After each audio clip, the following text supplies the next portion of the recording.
우리 사랑하는 성도님들 앞뒤 좌우로 보시면서 우리 진심을 담아 인사하겠습니다. 혹시나 처음 보시는 성도님이 계신다면 더 환하게 인사해 주시길 바랍니다. 사랑합니다. 축복합니다. 사랑합니다. 축복합니다. 우리 지난주 말씀 기억하면서 한 번 더 인사하겠습니다. 성도님은 우리의 기쁨입니다. 한 번 더 인사합니다. 성도님은 우리의 기쁨입니다. 아멘. 혹시 오늘 교회에 들어오실 때 눈이 부시거나 미끄러지지 않으셨습니까? 어제 많은 성도님들이 오셔서 주님의 몸된 교회를 얼마나 아름답게 가꾸어 주셨는지 구석구석 정말 열심히 땀 흘리며 수고해 주셨습니다. 교회가 더욱더 빛이 나고 환해진 것 같습니다. 온몸을 다하여서 섬겨주신 우리 성도님들, 그리고 점심 식사로, 비타민 음료로, 또 나눔 카페로 봉사해 주신 성도님들, 또 함께 하지는 못했지만 많은 관심을 가져주시고 기도로 응원해 주시고 격려해 주신 우리 모든 성도님들께 진심으로 감사드립니다. 앞으로 우리 성문교회가 가족 같은 한 마음으로 주님의 몸된 교회를 아름답게 세워나가기를 간절히 소망합니다. 아멘. 지난주는 데살로니가전서 3장 6절에서 10절 말씀을 통해서 기쁨의 소식, 믿음의 흔적이라는 제목으로 말씀을 함께 나누었습니다. 우리 성도님들, 오늘 교회 오시기 100m 전부터 심장이 두근두근거리고 가슴 설레셨습니까? 지난주보다 아멘이 훨씬 커진 것 같습니다. 그죠? 저도 우리 성도님들 만나 뵙기 전에 많이 설레었습니다. 바울은 디모데를 통해서 데살로니가 교회의 소식을 듣고는 참 많은 위로를 받았습니다.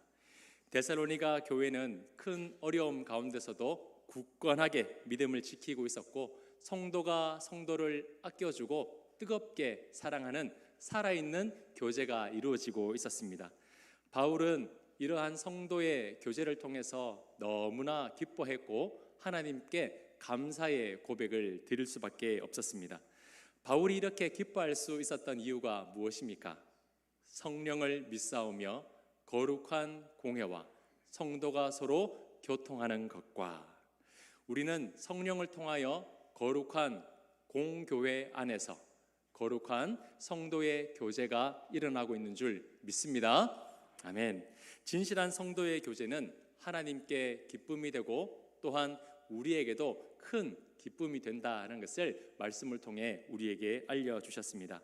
바로 없기는 이렇게 우리 성문교회도 서로 더 그리워하고 서로 위로해주고 기쁨의 존재가 되어줄 수 있는 뜨거운 성도의 교제가 지금으로부터 영원까지 이어지기를 주님 이름으로 축복합니다. 아멘.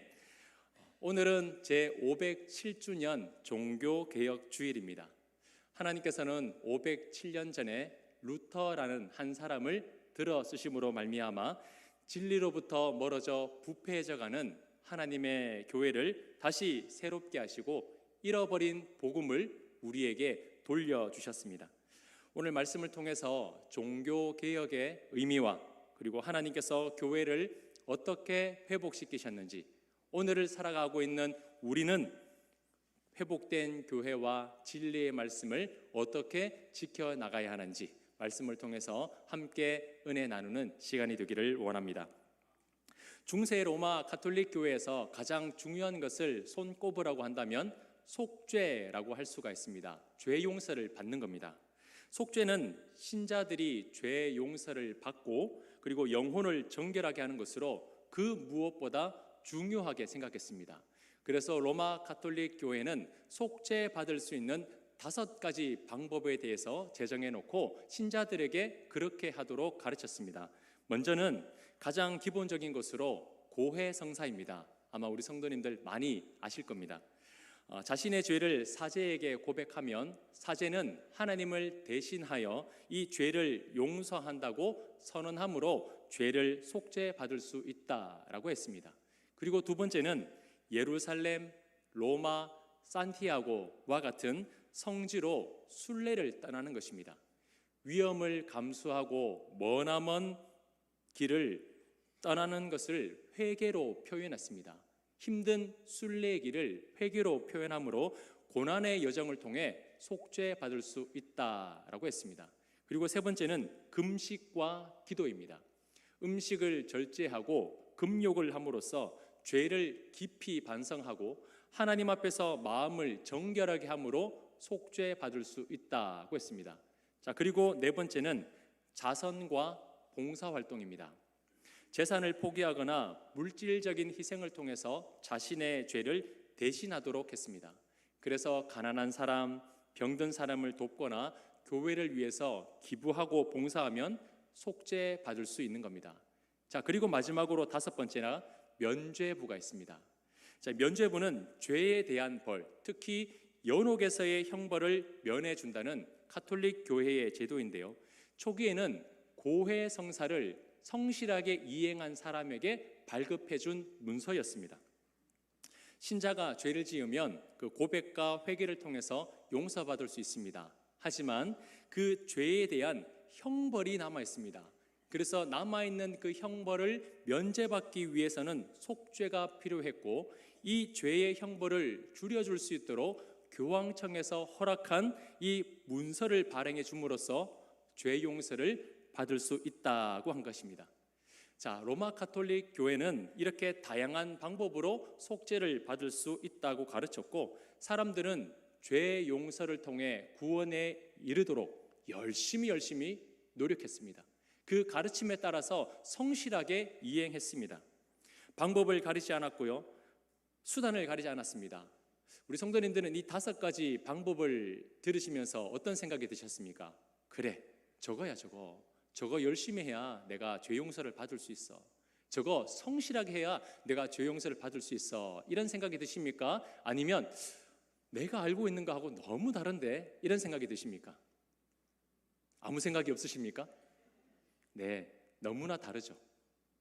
다른 정도가 아니라 완전히 틀립니다. 방법 자체가 우리하고는 너무나 틀립니다. 그렇게 일단은 로마 가톨릭 교회가 사람들에게 가르쳤고 그런 교훈을 배우도록 했습니다. 자, 그런데 문제가 일어나게 된 겁니다. 뭐냐면 당시 성 베드로 대성당을 건축하고 있었는데 이 건축에 막대한 비용이 드는 겁니다. 그래서 교회 재정으로는 더 이상 감당할 수가 없게 되었기에 이 재정을 충당하기 위한 고민을 한 끝에 면죄부를 돈을 받고 팔기로 한 것입니다. 면죄부 한 장이면 이 모든 속죄의 과정을 다 대신해주고 연옥에서의 형벌을 줄여준다라고 말하면서 특정한 대가를 지불하도록 강요한 것입니다. 면죄부를 돈으로 살 수 있다라는 소식을 들은 신자들의 반응은요, 폭발적이었습니다. 자, 왜냐하면 그도 그럴 것이 어차피 죄 용서 받는 건 똑같은데 괜히 복잡하고 시간이 오래 걸리는 과정보다 조금의 대가를 지불하고 그 한 장으로 죄 용서 받는 것이 너무나 간편했기 때문입니다. 그렇지 않겠습니까? 한 달 금식하고 죄 용서 받는 거 하고 면죄부 한 장 발급받아서 죄 용서 받는 거 하고 뭐가 편하겠습니까? 당연히 면죄부죠. 그래서 많은 사람들이 일정한 대가를 지불하고 면죄부를 받기 위해서 많은 사람들이 교회 앞으로 몰려들었습니다. 면죄부의 가격은 당시 신자의 사회적 지위와 경제적인 상황에 따라서 다 다르게 측정되었습니다. 기록에 따르면 가난한 사람은 동전 몇 개부터 부자에 이르는 사람은 금화 몇 개까지 이르렀고 또 어떤 사람에게는 농민들의 몇 달치에 대한 그런 생활비를 요구했다라고 합니다. 사제들은 돈이 헌금 상자에 떨어지는 소리가 클수록 영혼이 구원받는다라는 문구를 써붙이면서 많은 사람들에게 이 면죄부를 살 것을 강요했습니다. 자, 금액이 저마다 다 달랐습니다. 정해진 게 없었습니다. 그렇다 보니까 어떻게 되었습니까? 부르는 게 값입니다. 이 사람에게는 얼마, 저 사람에게는 얼마, 가격을 사제들이 측정해 주는 겁니다. 부족한 재정을 충당하고자 시작을 했는데 막상 시작해보니 생각보다 너무나 많은 금액이 교회 안으로 들어온 겁니다. 자, 물질이 많다 보니까 어떻게 되었겠습니까? 교회가 타락하기 시작했습니다. 처음에 목적은 온데간데 없이 사라지고 물질의 노예가 되어서 교회는 점점 타락하고 부패하기 시작했습니다. 왜냐하면 가톨릭의 속죄는 단 한 번으로 이루어지는 게 아닙니다. 마치 구약의 제사처럼 지은 죄를 용서받기 위해서는 그때마다 속죄를 했습니다. 자, 오늘 제가 무엇 때문에 죄를 지었습니다. 그러면 이 죄를 용서받기 위해서 이 부분에 대한 속죄를 했고, 또 다음에 다른 죄를 지으면 그 죄에 대한 속죄를 해야 했습니다. 그렇기 때문에 면죄부는 한 장 사는 게 아니라 죄를 지을 때마다 면죄부를 사는 겁니다. 그렇다 보니까 교회는 이것을 악용해서 면죄부 가격을 점점 올렸습니다. 결국에는 가난한 사람들은 면죄부를 살 수 없는 지경에 이르렀습니다. 자, 면죄부에도 부익부 빈익빈이 있습니다. 가난한 사람은 이 한 장도 살 수 없어서 빚까지 지는 상황인데요, 부자들은 어떠냐면 기가 막히게도 앞으로 지을, 미래에 지을 죄를 대비하기 위해서 면죄부를 미리 구입하는 사람도 있었다라는 겁니다. 미리 사놨다가 죄를 지으면 그 면죄부 갖다 내는 겁니다. 만약 오늘 예배를 마친 후에 성도님들 지난 일주일 동안 지은 죄 용서받을 수 있는 안수 기도를 오늘 하루 특가로 10,000원에 해드리겠습니다. 제가 이렇게 광고를 한다면 예배 끝나시고 우리 성도님들 기도 받으시겠습니까? 아멘 하면 안 돼요. 제가 원고에는 이렇게 썼습니다. 없으십니까? 너무 섭섭한데요? 이렇게 써놨어요. 근데 아멘 하시면 안 돼요. 절대 그런 기도 받으시면 안 됩니다. 만약에 제가 그런 광고를 하거나 성도님들에게 죄 용서 받을 수 있는 안수기도 오늘 특가로 해드립니다 라는 광고를 하면 기도 받으러 오시지 말고 경찰서에 신고하시면 됩니다. 죄예요, 죄. 사람에게 짓는 죄를 넘어서 하나님에게 짓는 죄입니다. 이 세상에 그 어떠한 목사 할아버지가 와도 죄 용서를 해줄 수 있는 능력은 사람에게 없습니다. 오직 우리 주 예수 그리스도 외에는 구원받을 만한 이름을 주신 적이 없다는 것을 확실하게 믿으시기를 바랍니다. 누가 죄 용서를 해줄 수 있습니까? 사람이. 자, 이렇게 타락하는 가톨릭 교회를 바라보며 마음이 불편해지는 한 사람이 있었어요. 아닌데 라고 생각하는 사람이 있었습니다. 그 사람이 누구냐면 바로 마르틴 루터였습니다. 강제적인 면죄부 판매는 루터의 신앙의 근본을 뒤흔들었습니다. 시간이 지날수록 돈으로 구원을 살 수 있다라는 이 교회의 주장에 더 이상 순응할 수 없었습니다. 그리고 침묵할 수 없었습니다. 그래서 루터는 가르치는 많은 사람들에게 이렇게 설교했습니다.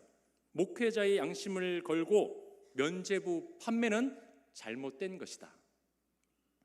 강하게 비판하기 시작했습니다. 하지만 그런 루터의 한 사람의 외침이라고 뭐 달라지겠습니까? 교회의 만행은 점점 더 극에 달했습니다. 그래서 결국 그 상황이 나아지지 않으자 1517년 10월 31일에 비텐베르그 만성교회 문 앞에 95개조 반박문을 붙이면서 교회가 행하는 모든 것이 성경적이지 않다는 것을 공개적으로 비판하였고, 이것이 바로 종교개혁의 시발점이 되었습니다. 95개조 반박문 제1항에 보면 이렇게 되어 있습니다. 우리의 주 예수 그리스도께서 회개하라고 말씀하셨을 때 그분께서는 믿는 자의 삶 전체가 회개하는 생활로 이루어지길 바라셨다. 99개 중에 가장 첫 번째가 이것입니다. 한마디로 예수님께서 말씀하신 참된 회개는 예수 그리스도를 통하여 전인격적으로 이루어지는 것이지 돈 하나로 가능한 것이 아니다라는 겁니다. 이걸 공개적으로 루터가 써붙인 겁니다. 자, 그렇다면 루터는 어떻게 당시 최고 권력이었던 그 교황의 권위에 맞서면서 당시 교회 제도에 대해서 비판할 수가 있었을까요? 루터가 의로웠기 때문이에요? 용기가 있었기 때문에? 권력이 있었기 때문일까요? 그렇지 않습니다. 루터가 이렇게 할 수 있었던 이유는 말씀의 부딪힘 때문이었습니다. 말씀의 부딪힘. 다 같이 한번 따라해 볼까요? 말씀의 부딪힘. 이것 때문이었습니다. 루터는 오늘 우리가 함께 읽은 이 로마서 1장 17절 말씀을 읽는 가운데 성령께서 조명하심으로 말미암아 하나님의 의와 참된 구원에 대한 것을 깨닫게 되었습니다. 당시 가톨릭 교회에서는요, 하나님의 의를 무서운 심판의 개념으로 가르쳤습니다. 그래서 하나님께서는 반드시 죄인을 심판하시는 의로운 분이기 때문에 조그만 죄라도 지으면 하나님의 강한 분노와 심판이 너에게 임할 것이다 라는 것을 집중적으로 가르쳤습니다. 그 가르침을 받은 성도들이 어떻게 했겠습니까? 죄에 대해서 두려워하죠. 절망하죠. 그래서 이 속죄에 대한 것을 어떻게 하면 해결할 수 있을까? 모든 것을 동원하여서 죄 용서받기 위해서 애썼던 것이 가톨릭의 신자들이었습니다. 하물며 돈을 주고서라도 죄 용서를 받고 싶어 했던 것이 바로 그 이유입니다. 루터도 교회를 통해서 그러한 신학을 배웠습니다. 그리고 사람들에게 가르쳤습니다. 그런데 어느 날 이 로마서 1장 17절을 읽는 가운데 말씀이 그의 심령을 꿰뚫어 버렸습니다. 복음에는 하나님의 의가 나타나서 믿음으로 믿음에 이르게 하나니 기록된 바 오직 의인은 믿음으로 말미암아 살리라 함과 같으니라. 아멘. 루터는 이 말씀을 읽는 가운데 충격을 받았습니다. 하나님의 의인은 당시 교회의 가르침에 따라서 심판이나 진노 가운데 나타나는 줄 알고 여태껏 믿고 있었는데 전혀 그렇지 않은 겁니다. 하나님의 의인은 심판과 두려운 것이 아니라 복음, 다시 말해 예수 그리스도의 십자가의 대속으로 대가 없이 용서의 은혜로 주어진 것이 바로 하나님의 의로움이라는 것입니다. 루터는 그걸 깨닫게 되었어요.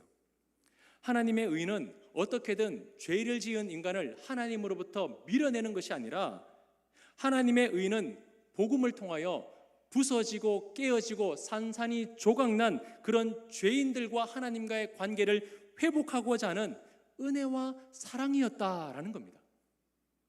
루터가 그 성경 말씀을 깨닫고 나자 완전히 뒤바뀌어져 버렸습니다. 그리고 또 하나, 의인으로 살 수 있는 방법은 고해 성사나 순례나 금식, 기도, 자선, 봉사, 면죄부가 아니라 오직 예수 그리스도, 그분을 믿는 믿음으로 말미암아 살리라, 이것을 깨닫게 된 것입니다. 죄와 심판으로 살 수 있는 방법이 무엇입니까? 오직 예수 그리스도, 그 복음을 믿는 믿음이라는 것입니다. 루터는 이 말씀을 읽고 또 읽었습니다. 밤새도록 읽었습니다.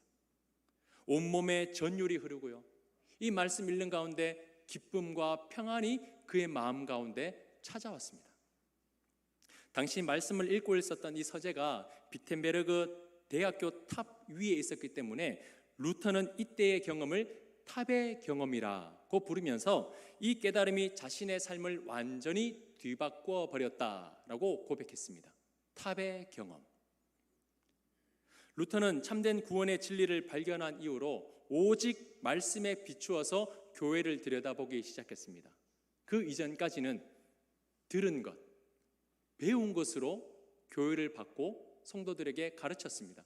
하지만 이제부터는, 그때로부터는 성경을 통하여 교회를 바라보고 성경을 통하여 그들을 가르치기 시작했습니다. 그랬더니 교회가 다른 거예요. 말씀에서 너무나 다른 겁니다. 말씀이 원하는 대로 하지 아니하고 말씀이 요구하는 것을 살아내지 못하는 겁니다. 이후로 인간은 율법의 행위가 아닌 오직 의로만, 믿음으로만 구원받게 된다는 것을, 그 신앙을 정립했습니다. 그러면서 다음과 같은 세 가지의 구호를 외쳤습니다. 아시고 있는 분도 있겠지만 우리 화면을 보면서 다 같이 한번 고백했으면 좋겠습니다. 오직 성경, 오직 은혜, 오직 믿음. 이 세 가지를 루터는 일평생 외쳤습니다. 자, 오직 성경, 오직 은혜, 오직 믿음. 왜 이 세 가지인지 이해가 가시겠죠? 오직 성경, 루터는 무엇을 통해서 이 진리를 발견하게 되었습니까? 하나님의 말씀이죠. 다른 것이 아니었습니다. 말씀을 통해 하나님의 진리를 발견했습니다. 하나님께서는 모든 계시를 성경을 통해 완성하셨습니다.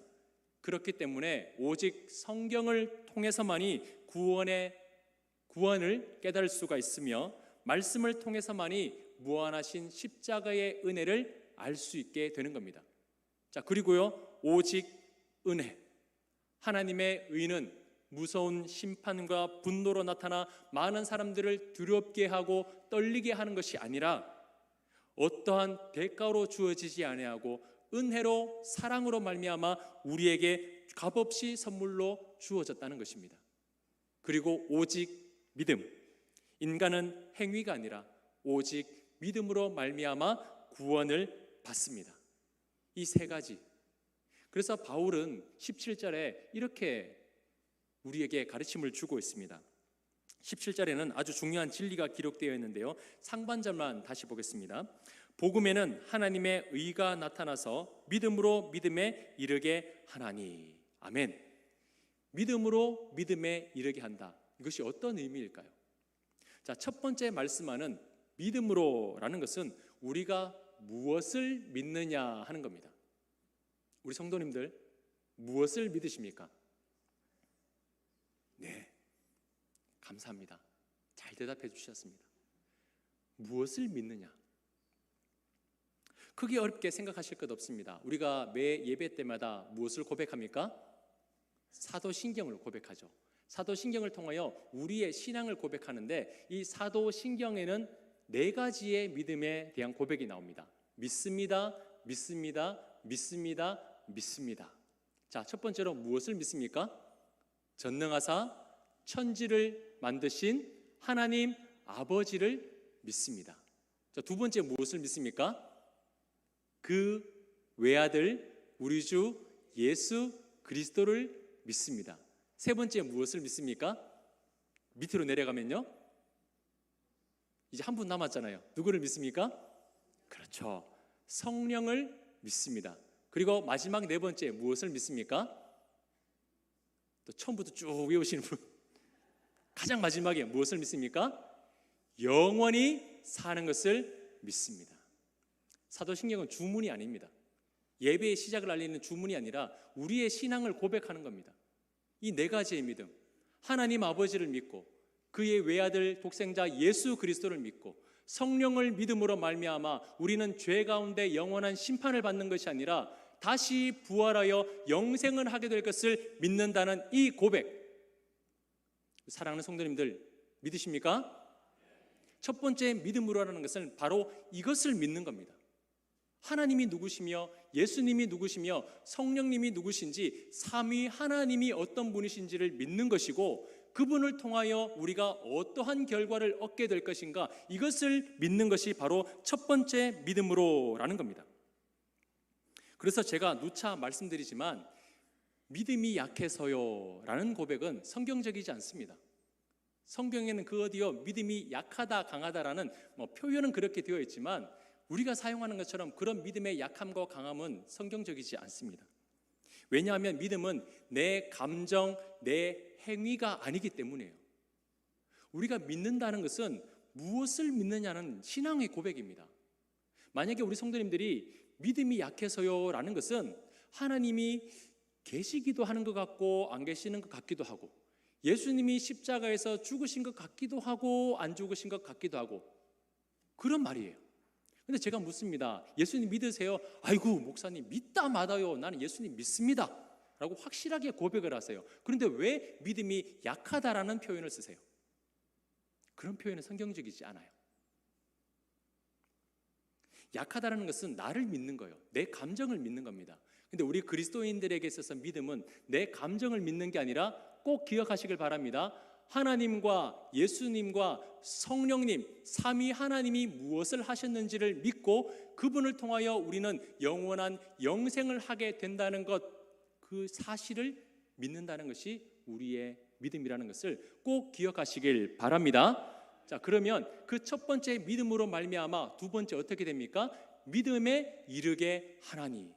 그 첫 번째 믿음을 통하여 결국 우리는 구원받을 수 있는 믿음을 얻게 된다는 겁니다. 이게 바로 17절의 의미예요. 다른 것이 아닙니다. 우리의 어떠한 행위야, 우리의 어떠한 노력이나 행위가 아니라 오직 복음으로 나타난 하나님의 의, 예수 그리스도를 통하여 우리는 구원에 이르게 된다는 사실입니다. 루터는 이것을 깨닫게 된 거예요.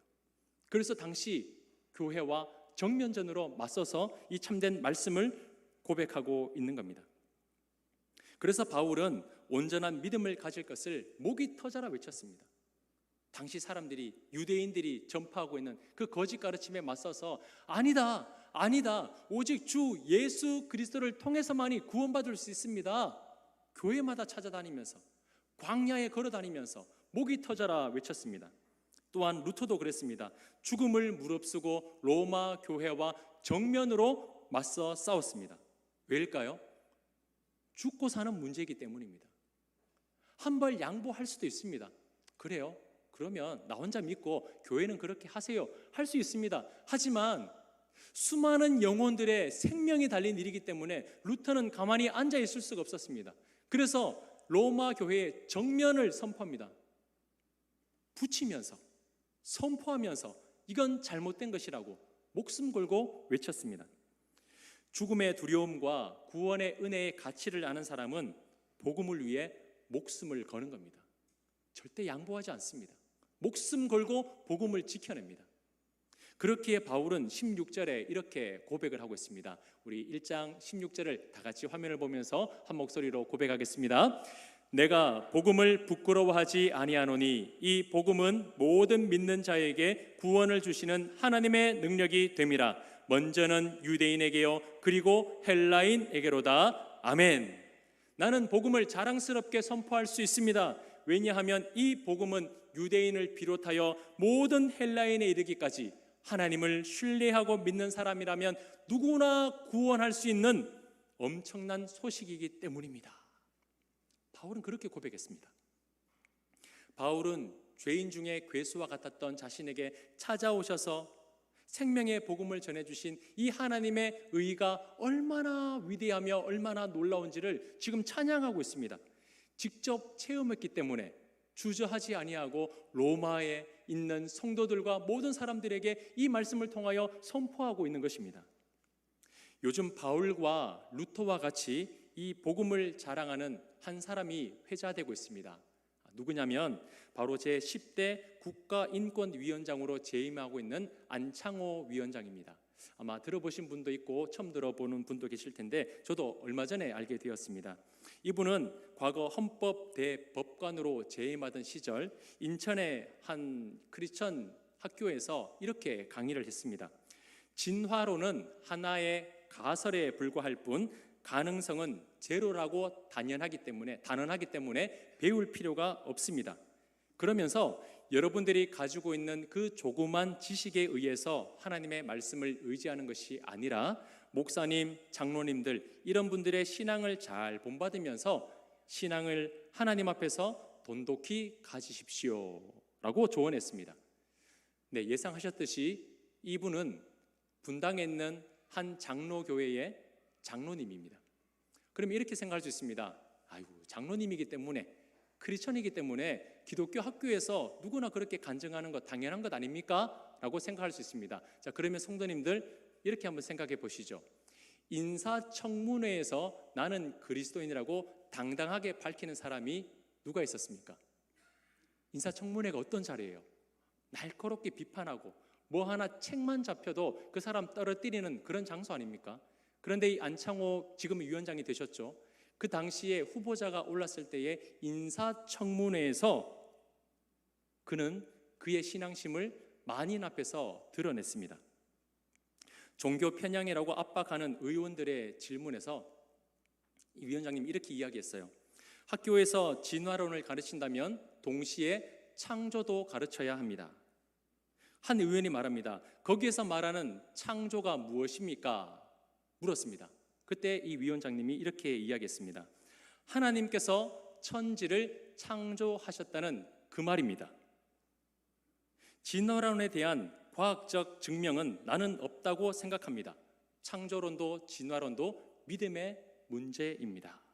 그리고 동성애에 대한 입장도 분명히 밝히면서 전면으로 부정했습니다. 팔이 안으로 굽는다고 같은 기독교인이니까 좋은 말을 한다, 대단한 분이다 라고 생각할 수 있겠지만 그렇다고 이 말씀을 드리는 건 아닙니다. 놀라운 것은 미션 스쿨에서 누구나 자기의 신앙을 말하는 것은 아무 문제가 되지 않습니다. 누구나 다 할 수 있습니다. 하지만 인사청문회에서 개인의 신앙관을 뚜렷하게 밝히는 사람을 저는 본 적이 없습니다. 그런 자리에서 하나님이 천지를 창조하셨다고 만인이 보는 앞에서 선언하는 사람, 제가 기억하지 못하는지도 모르겠지만 단 한 사람도 본 적이 없습니다. 어떻게 자신의 거취가 결정되는 그런 중요한 자리에서 창조주 하나님을 선언할 수 있을까요? 많은 사람들이 당신은 그런 자격이 없다고, 만약에 그런 종교 편향을 가지고 있다면 당신은 국가인권위원장에 앉을 자격이 없다라고 날카롭게 비판했습니다. 그러나 그 어떠한 흔들림도 없었습니다. 왜냐하면 복음을 부끄러워하지 않았기 때문입니다. 자기가 믿고 있던 예수 그리스도를 부끄러워하지 않았기 때문입니다. 창세기 1장 1절의 이 말씀을 도무지 부정할 수 없고 숨길 수 없기에 고백할 수밖에 없었습니다. 창조가 무엇입니까? 나는 그렇게 들었습니다. 그렇다라고 알고 있습니다가 아니라 하나님께서 천지를 창조하셨습니다. 분명하게 밝혔습니다. 제가 바라옵기는 저는 이분에 대해서 깊이 알지는 못합니다. 정말 바라옵기는 이분이 정말 신실한 하나님을 믿는 신앙이었으면 좋겠습니다. 어떠한 부정도 없이, 어떠한 비리도 없이 정말 하나님만을 바라보며 사는 분이었으면 좋겠습니다. 그래서 하나님께서 요셉처럼 다니엘처럼 이 패역한 세대 가운데 심어놓은 사람이면 좋겠습니다. 그래야 그가 국가인권위원회에 갔을 때에 하나님의 정면으로 도전하고 성경에 위배되는 그 일들을 행했던 그 모든 단체가 거룩한 하나님의 일들을 해낼 수 있는 그런 기관으로 만들어가는 하나님의 일꾼이 되기를 소망합니다. 개혁은 이렇게 시작하는 겁니다. 도무지 부정할 수도 외면할 수도 없는 진리의 말씀이 부딪힘으로 말미암아 그 말씀을 만천하에 선포하게 되는 것, 이것이 바로 개혁의 시작입니다. 사랑하는 성도님들, 10월 27일은 제507주년 종교개혁 주일인 동시에 참으로 역사적인 날입니다. 우리 이시동 장로님께서도 기도를 해주셨겠지만 오늘 한국교회 200만 연합예배와 기도회가 오후 2시 광화문에서 진행됩니다. 부활절이 되면 지역마다 모여서 연합예배를 드리곤 합니다.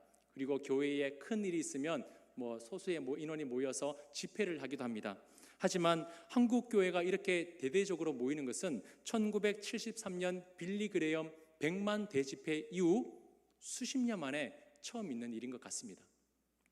1907년 평양 대부흥의 1차 영적 각성, 1973년 빌리 그레엄 집회를 통하여 2차 영적인 대각성, 그리고 2024년 10월 27일 바로 오늘이 제3차 영적 대각성 집회가 일어나기를 간절히 소망합니다.